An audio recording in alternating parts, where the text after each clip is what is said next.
You're listening to Filling the Storehouse podcast. I'm David. And I'm Stuart, and we want to walk with you on the journey to living the abundant life through faith, family, and freedom. Our goal is to refine our why while helping you find yours. Together, achieve our best and highest purpose. In the end, we'll drive each other to intentionally fill our storehouse. Yo. Howdy. My man, I just got back from a trip and you inspired me. So I think we're going to go away this weekend for a belated Mother's Day trip, because the trip I just mentioned was over Mother's Day, but that was with my wife's advocacy and support. And then two of our passports, 2 of our 5 are in.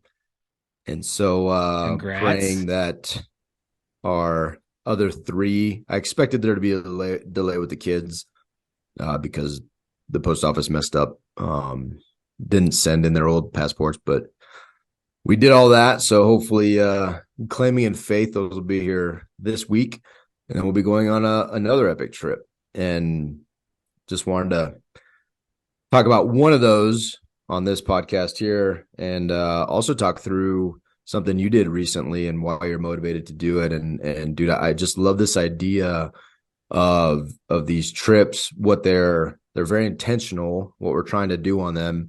And I think to not be mistaken, you know, these are very well thought out, coordinated with our spouses for the intent of our family to achieve something specific.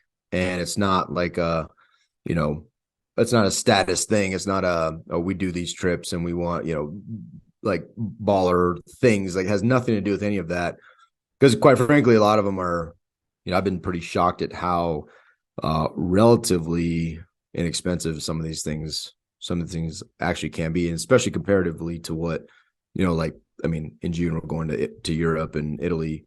Of course, that is a financial expense and investment, but like there's even ways we could do that, right? Like the agriturismo we're staying, I think we're there for weeks, and it's a couple grand. It's crazy.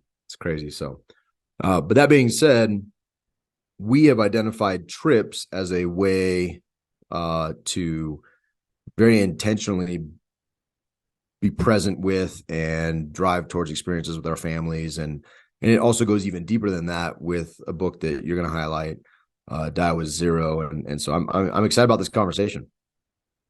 Yeah, dude. It's, I've had quite a few different changes in mindset on this kind of stuff. And a lot of it just recent, honestly. And it's because I've really been open to reading different types of books, having different kinds of conversations, opening myself up to potentially thinking differently about, things. And I'll just start it with, like, all of my life, I've been a saver. I've been what you would call frugal. Some call me cheap. I've really been focused on building up our assets and our wealth, and, saving for the rainy day, and always been like really comfortable and like having a nest egg. And so was my spouse.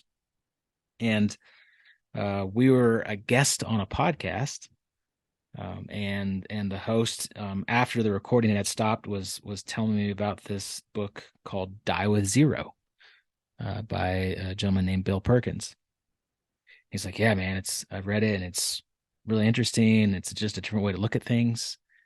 And, my wife and I are actually in this process right now of like setting up our family trusts and like going through like how to, leave a big inheritance for our children and our children's children. And we have life insurance plans, and we have life insurance plans on our children, so our grandchildren can like already become essentially millionaires, later on down the road. And so we have this like family legacy plan kind of starting to happen, right? And then I read this book that says, the title of it is Die with Zero, which is a 180 opposite of everything that we had been kind of working on. But as you dive into it, there's a ton that makes sense. And one of the things that really hit me was just how valuable our experiences are, our children's experiences are, and how valuable he calls them memory dividends,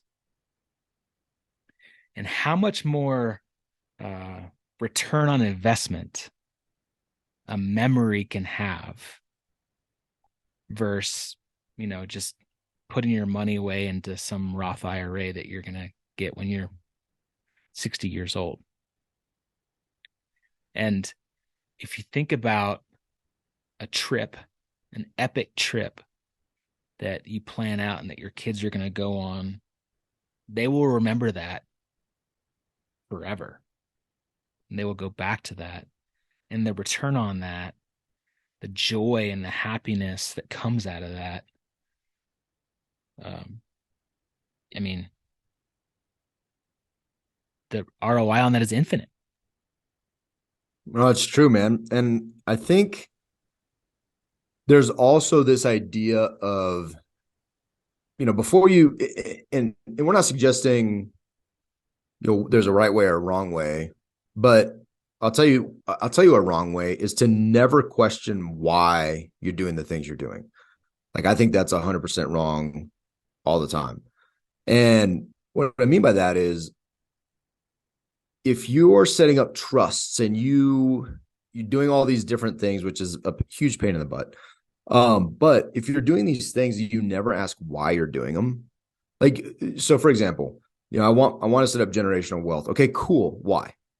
Most people settle on the idea of generational wealth. Like, I mean, I've yet to meet, and I've yet to meet the person that has like a very strong why behind that. And usually they'll say, well, I want to make sure my kids are like, that's usually the follow on. Well, I just want to make sure I leave something behind that, blah, blah. And then typically my favorite way to go about this conversation, my coaching sessions or whatever it is like, okay, cool.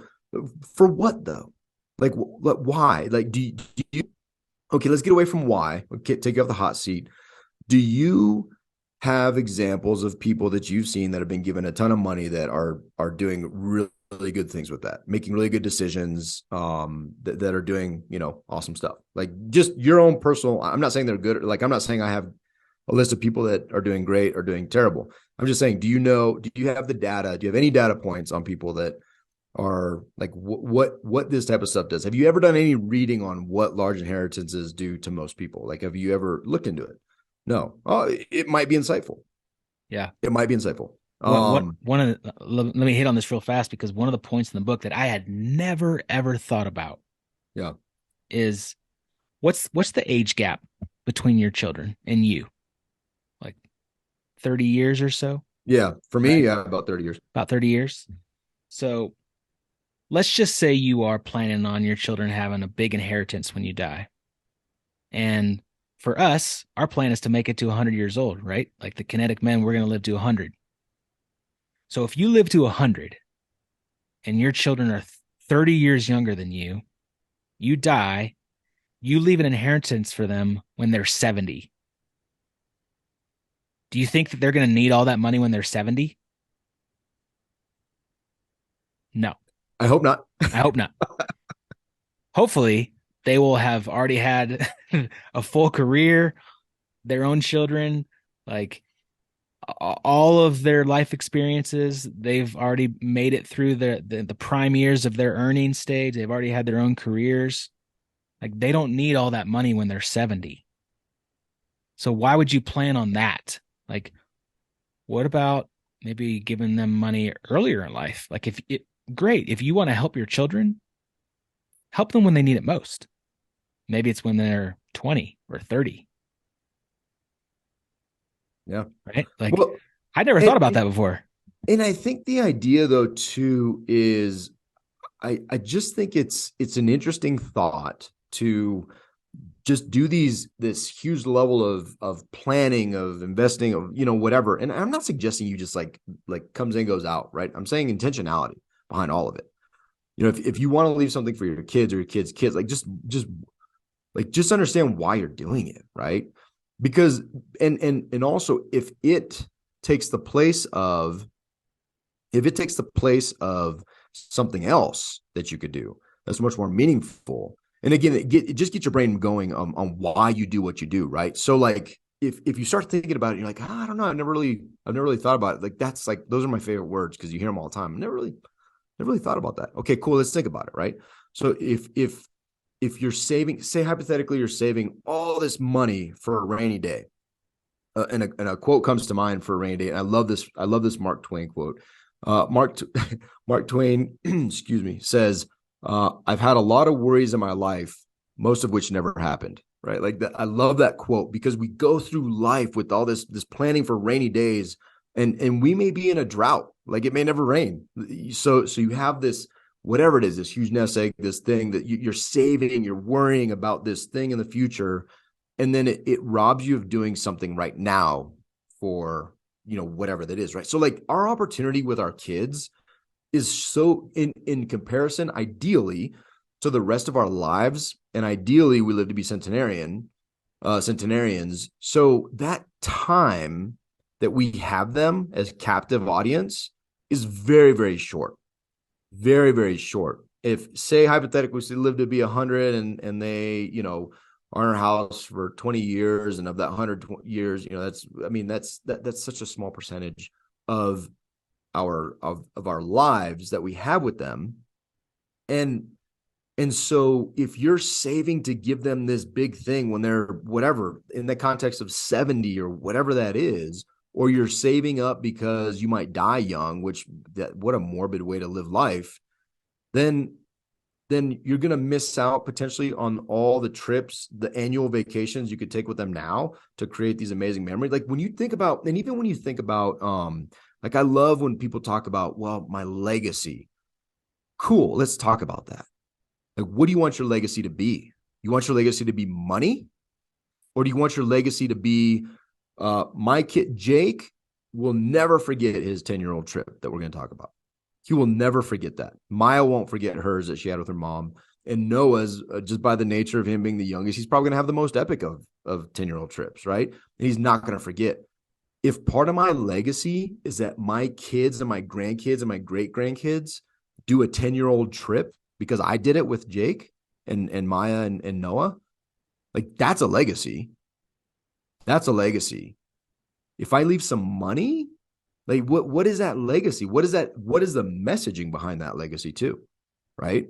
If I'm taking my kids on intentional trips once a quarter, whatever that looks like, or my kids see me taking my wife on a once every month, we go for a weekend or something. If they see that, that's a legacy.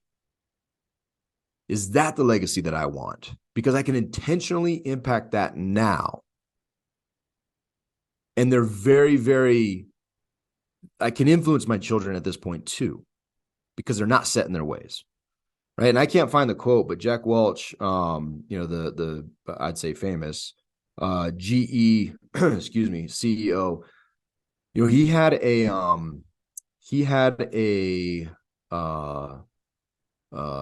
major heart attack and almost died.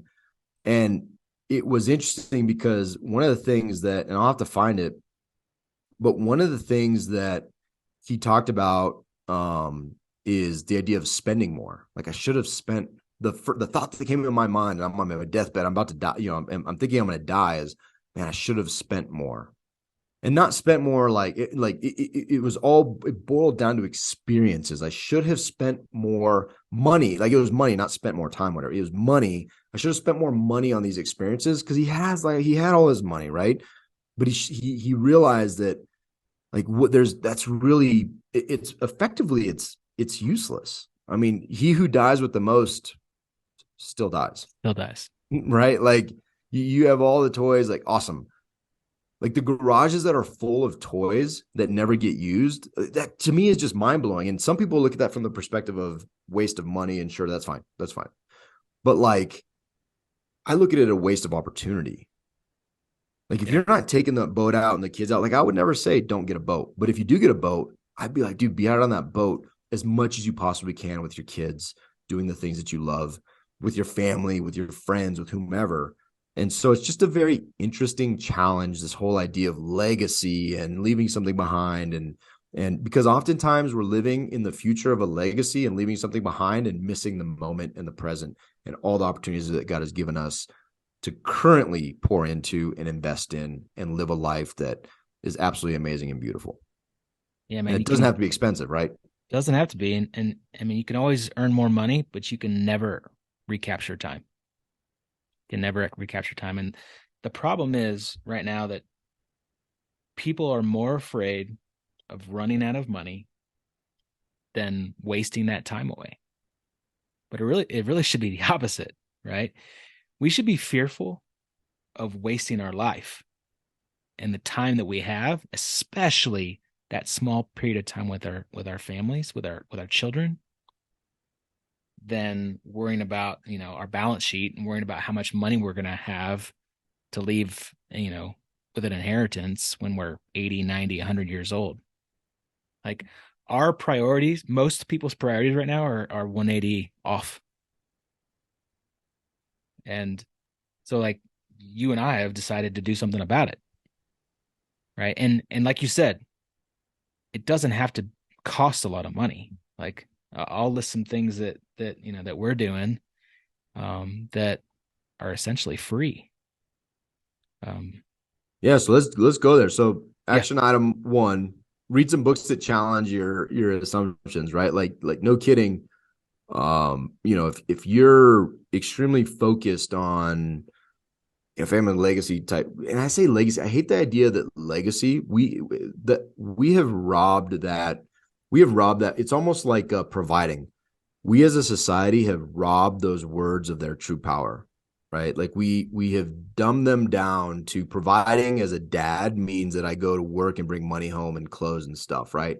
Like we completely have let ourselves off the hook to provide love and confidence and influence and impact and presence and time. Like we've completely dumbed out that word down to what we really should be providing, and that's the essence of who we are. But that one aside, this idea of legacy, like what do we leave behind, is now a money thing. It's an inheritance, and it's such a dumbed down, watered down version, weak version of what it truly means to make an impact and leave something behind that people can cherish, and that they can draw comfort from, and they can remember, and how you made them feel, right? How you yeah, made them feel. There's an opportunity to that, and that is an inheritance. That is something of that's a legacy, right? And so we've dumbed these down. So challenge these thoughts, these ideas that you have around what these words mean. Read some other books, some other perspectives. There's a couple other books. What's the one with the guys that went to Harvard Business School and yeah, God and uh, money. got him money? There's a number of different ways that you can challenge your assumptions here, and just ask that you can come to the conclusion yourself. Just ask the question, right? Like just think about it a little bit. Yeah, And if it's hard, like get a coach and have them be honest with you and challenge you to answer these questions, right? Because inside of you you have the answer, 100%. Um, but let's take this into the practical realm. yeah. Like, what is the practical outpouring of these ideas and these thoughts? I want to hear yours, and then I'll share something that I did recently. Yeah. So I was really inspired. Again, we've talked a little bit on other podcasts about just identifying some gaps in our life. And I think a gap in general, especially for men, are um, we live lives without adventure. And one of the men we've had on our podcast, he's in our mastermind group. Like one of the things he said he wanted to do was go on a treasure hunt. Well, dude, you can do that, and it's actually free. And so, like, I mean, one of the things that we've started doing with our family, with our two kids, is this thing called geocaching. Essentially, it's a treasure hunt. Like, there's an app, it's free. People put treasures all over the place, and you download the app. You have a map, and you go hunt for treasure, and they're everywhere, and it's awesome, and it's free, and all it does is just takes a little intentionality. Put your kids in the car, go drive to it, get out, go, hike up wherever and go find it. And it's a ton of fun. Uh, this book that I read, he's actually it's a dad who his kids go to my kid's school. It's called Creative Adventuring. It's a field guide for an inspired life, and he talks a lot about this stuff. He calls it creeking. Basically, just go find a creek, take your shoes off, and go walk the creek, and your kids have a blast. You go hunt for crawdads. You go exploring this creek, and you could spend all day just walking up a creek, and it's a blast. You get muddy, you get wet, you find things, like you are creative, make believe you're on some crazy adventure, right? You're doing just whatever. Like it's fun, man. Like it's fun for me to just go like adventuring up some creek, right? And that's free. There's so many things that are local. I mean, especially in Colorado, but you can find local sites, local state parks, go hiking, go do all these things for free. You just got to take action and go do it. One of the things I'm really excited about is there are 4 national parks in Colorado. There's a bunch of different hot springs in Colorado. And I saw some posts on Instagram about this family who did it here in Colorado, and it's basically a huge round trip around Colorado, and you're just driving. It's about 3-hour sections of driving. You hit every state park, and then there's some hot springs along the way. So I just took action and I booked it, and it's not crazy expensive. Probably $100 a night for these different hotels around the state park. The state park entrance is fairly reasonable for us as military veterans. It's free, and we're gonna drive, go see the Great Sand Dunes National Park. We're gonna go to Pagosa Springs for hot springs. We're gonna go to Mira Mesa National Park. We're gonna go to Black Canyon National Park. We're gonna go to Mount Princeton Hot Springs, and then Rocky Mountain National Park. And it's gonna be a 7-day trip driving. Like I am so excited for it. It's gonna be awesome. And it's just going on adventures and being intentional about doing family trips and making memories that your kids will never forget. So, and we're gonna do more of them. That's just kind of the start. Like the plan. My kids are 8 and 5, and I want to do this stuff all the time. And yeah, it takes a little bit of money, and yeah, it takes a little bit of effort, but I think the memory dividend is so much more valuable than the money that it's gonna cost, or the money that could be put away into the 401k or the Roth IRA or just the savings account. That's well worth it. It's well worth it. Yeah, I love that, man. I'm super excited for you guys, and I think, and I just want to acknowledge, yeah, some of these things cost money. There's resources, but I would just challenge you, if your immediate reaction is those are your immediate reactions, then I would challenge you to give the same level of diligence to everything you do when it comes to money, right? Like take a look at how much you eat out, take a look at where your money goes, what kind of hobbies, whatever it is, see where your money goes, track it, and then make an assessment and see if there's some capacity to find, where you could, do different things or whatever. Because we all make choices, and we're in situations that we're in it within those choices, or I'm sorry, within those situations, we make choices. And I would just offer that oftentimes, if we really want to make it happen, we're very, very resourceful. We're very resourceful as human beings, and there's a way to make it happen. And so, if your immediate reaction is a negative, oh, wow, the money, whatever it is, I challenge that. I challenge that 100%, because ultimately, I think if we're truly honest with ourselves, we can see where we have capacity. Just like time, right? I don't have time to do. Really, how much time are you spending on your iPhone? Like, just be honest. Be honest with yourself, right? Like, how much time are you on TikTok and YouTube and Netflix and all those? Do you really not have time? Do you really not have time? Like, be honest with yourself. And then when you're honest with yourself, it gives you a position of power to to say yes to things and say no to things, and to go from there. What the thing that I recently did was this whole idea of the 10-year-old trip. I stole it from Bo Hufstetler.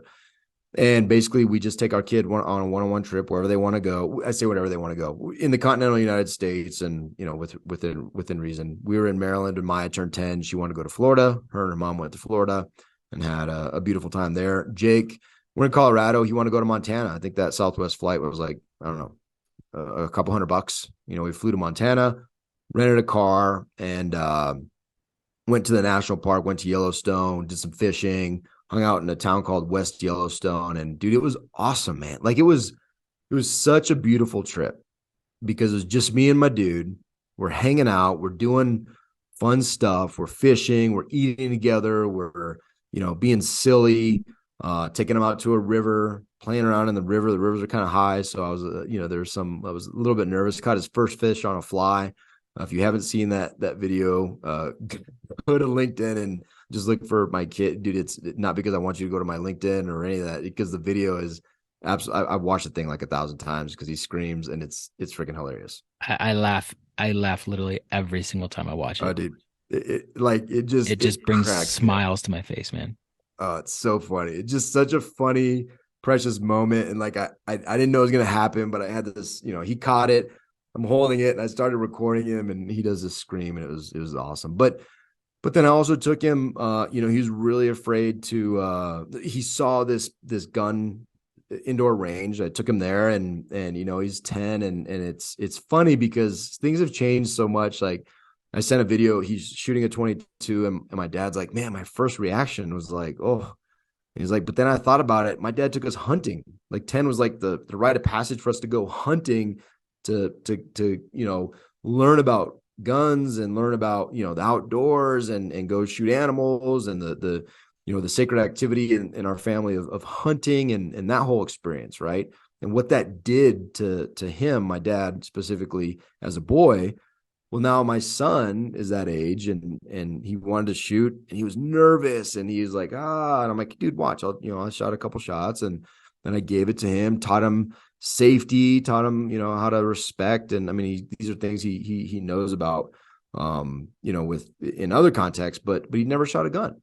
And so he's shooting the gun, and dude, the level of confidence, you see him, right? Like back straightens up, shoulders go back, like just in all these different things, catching fish, shooting guns, going hiking, being with dad. I bought him his own pocket knife. Like I got him a pocket knife, and it was, a nice little pocket knife, has his name stamped on it. And like, he's like started, like we're just having pizza. And it was just a moment. He's like getting emotional because he's like, Dad, this is so special. I'm like, yeah, it's special, dude. You're 10. You're 10. And so we whittled in front of the hotel room. Like we're like just stuff like that. Right. Like it just was a beautiful moment, but it was all very, very intentional.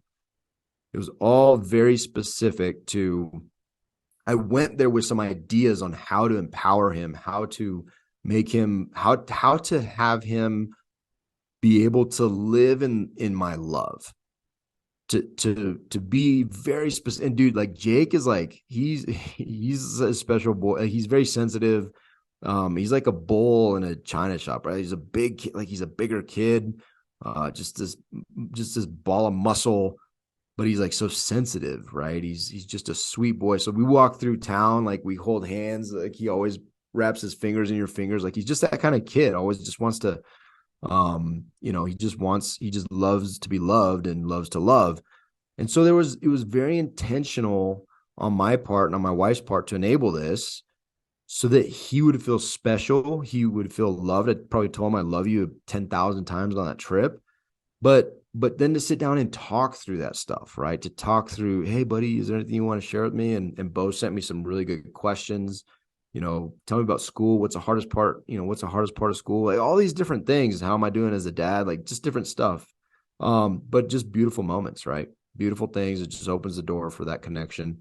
And then I just put him in some situations that were uncomfortable because I wanted to see him push through and thrive and build his confidence. And that's exactly what happened, right? Like he just got very confident. I'll highlight one of those. But when we came back, for those who've been through Denver, there's a train you get on to get to baggage claim, right? And so we got off the plane. We happened to be in Concourse C, which was the furthest away, which was great.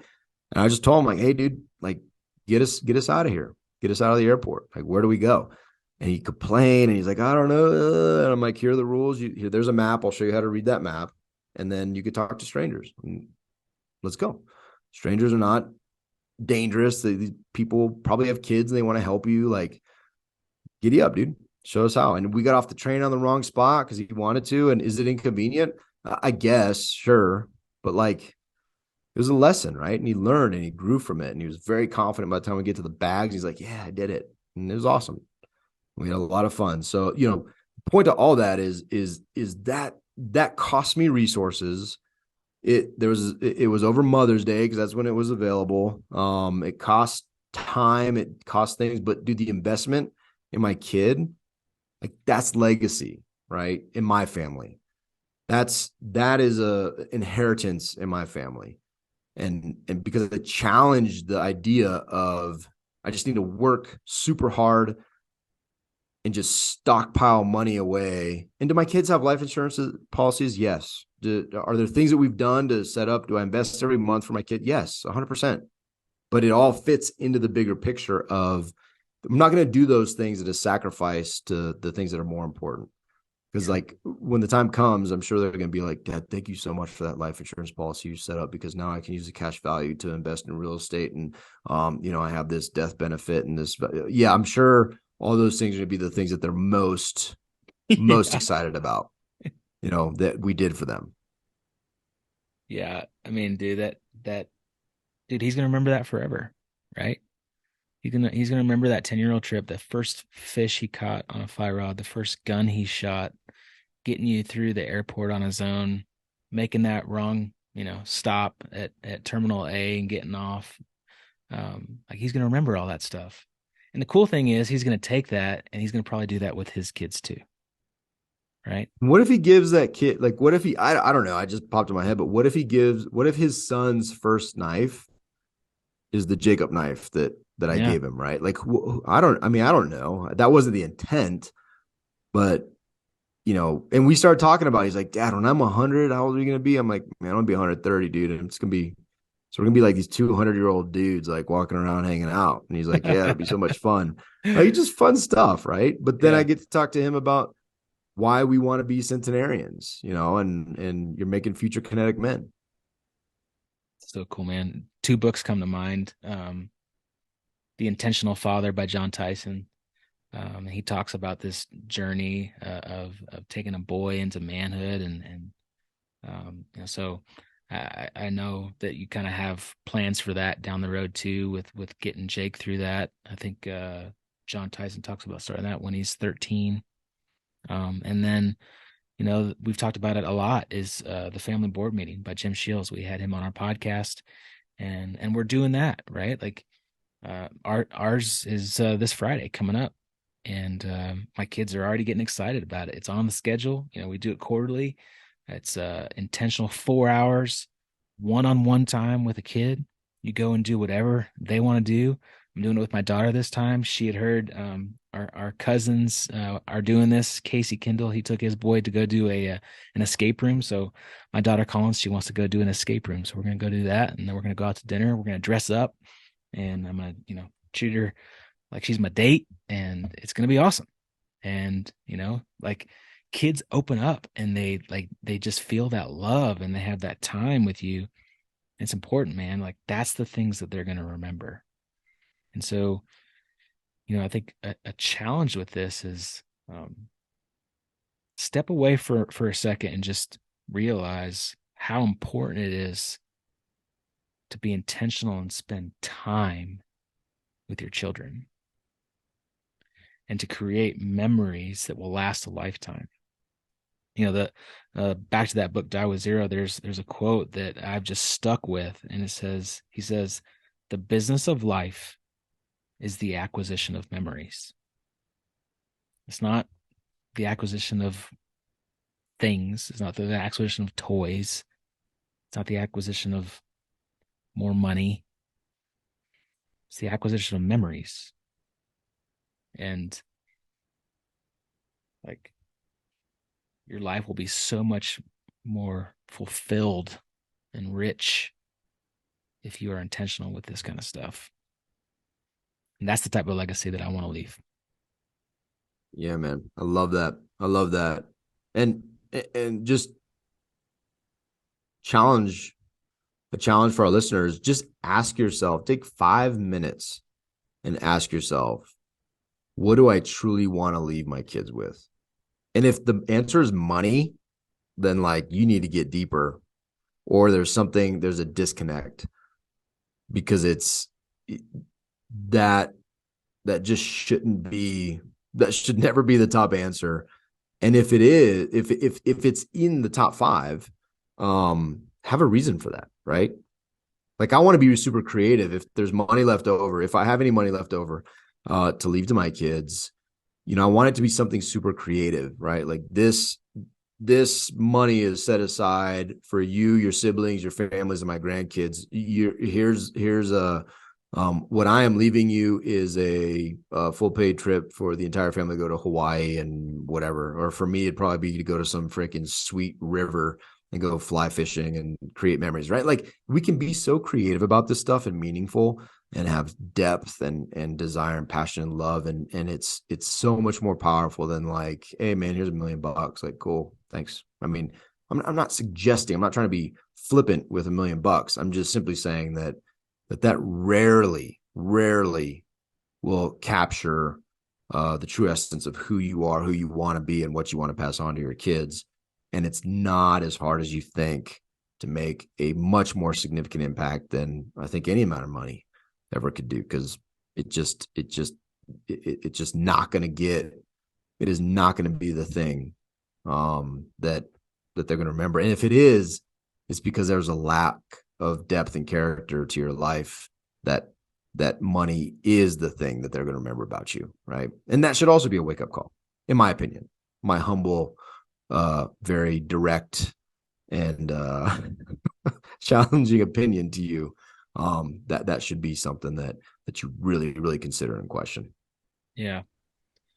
When you're treating time as infinite, you tend to delay gratification, but sometimes delaying that gratification is going to be too late, because there is a time when this balance of time, health, and money, they don't overlap to fit properly, right? Like there's gonna be a time when your kids are gonna have their own life, and maybe they don't have the time to go do these trips. There is gonna be a time when your health, is going to decline. Like maybe you're not gonna go be able to climb Machu Picchu, right? There's gonna be a time when maybe you don't have the money to do whatever you want to do. So like looking at your life and balancing out like your time, your health, and your money is very important. These years when our kids are at home, we're early 40s, like we're healthy, we have the money, and for us, we put a priority on the time to go do it. And that's the biggest thing, is like you just have to make it a priority and go do it, because now, for us at least, when our kids are still at home, young, and we're healthy, now is the time. Giddy up. Giddy up. Giddy up. All right, man. Good Go stuff. get it. Bye now. See ya. Thank you, friends, for listening to Filling the Storehouse. If you are growth-minded, community-focused, and willing to take uncommon action to redefine success and live an abundant life, visit our website at www.storehouse310.com to see all the ways we can connect. Yeah, on our website, you can find information on everything we're doing, like joining our meetup page to get the details on our webinars and our local Thursday gatherings here in Colorado. From our site, you can also find information on and sign up for our next retreat. Finally, we always appreciate your love and support. Please share this episode and go rate us on your podcast player of choice. Thank you again. Now go fill the storehouse.